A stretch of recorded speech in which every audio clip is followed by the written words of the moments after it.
we're going to see now some longitudinal waves. This would be compression, rarefaction waves that will aid us in the journey to the sound waves. And next we will see the pressure and the change in pressure on these waves. So in the previous video we have talked about transversal waves, in which the displacement, here we have a string, in which the displacement of these particles is on the perpendicular direction to the propagation of the wave. Here we will talk about waves that they propagate to the same direction at which the displacement occur. Displacement, remember that we call it g of x and t. Our equation is always this. This is the wave number, this is the angular frequency. Alright, now let's suppose we have a piston, for example. Here we have some fluid, some liquid, here we have a piston, and we have particles here, all the way here. The issue is that if we put a force here, we will generate a propagation of wave on this side, and we will have a wave that is moving towards this, like this. Actually, it is imagine a tube like this, and we put a pressure like this. It could be a wave that is circular like this, but the propagation is on this direction. Actually, it's in this direction. Actually, could be circular anyway. Well, here the propagation of the wave is in this direction, and the displacement of the particles of the medium is also on this direction. That is, this particle is never going to get to here. But when I put the piston here, I'm moving this particle a little bit. So if I now have the piston here, I will have here all these particles, because I'm compressing. So here I have a lot of density. Here all this is equal. All this is equal. When I return the piston like this, now I have here a rarefaction part, because here I have less particles, because I just create a vacuum in a sense. This remains equal, but here I have this. So now these particles will have two options: can come back here, they will come back here, but the wave will continue propagating, so like this. So this is a longitudinal wave that has compressions and rarefactions. Compression, rarefaction. So let me draw two graphs.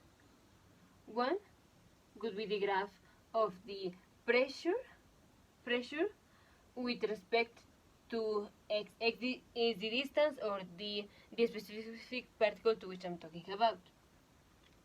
So here I have in this particle, you can see that I have the maximum pressure.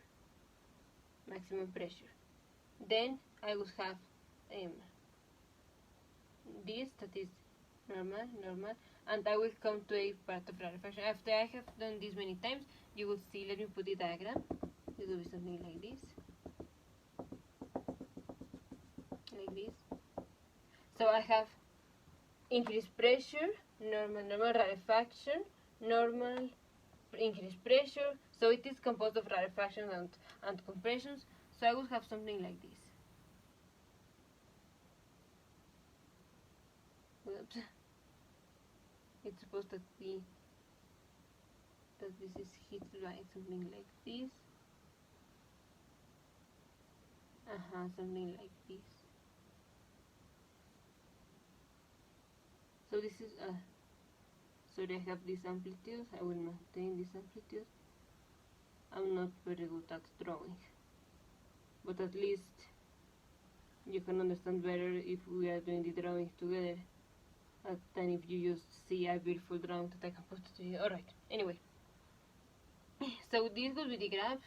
Here I have whatever it be. something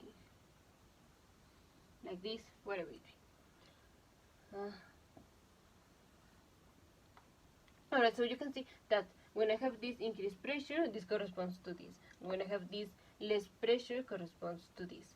Crest, treat, so these are the maximum and minimum.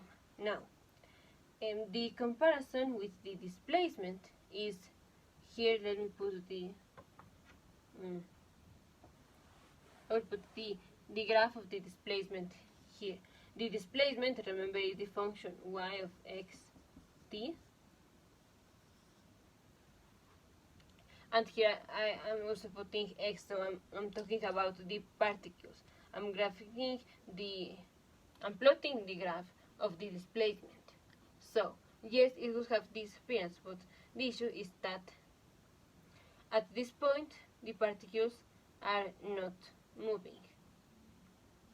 Here they are not moving. Here they are not moving. Not moving. So, when there are fractions and compression, there is no movement. But when I have the, like here, this corresponds to this. This corresponds to this. And these points will correspond to the crescent valley. So here, let me put it something like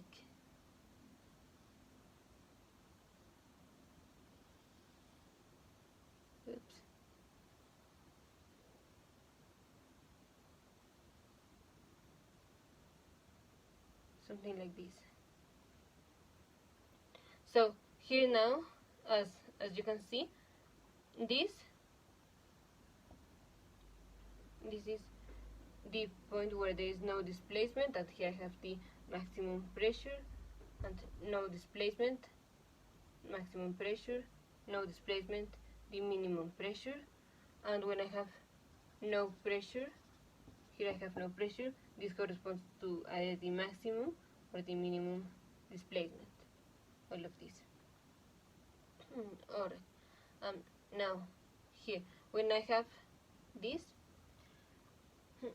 here intuitively we can see that when we have the increase in pressure here, we have the minimum displacement. So these are three ways to describe a longitudinal way.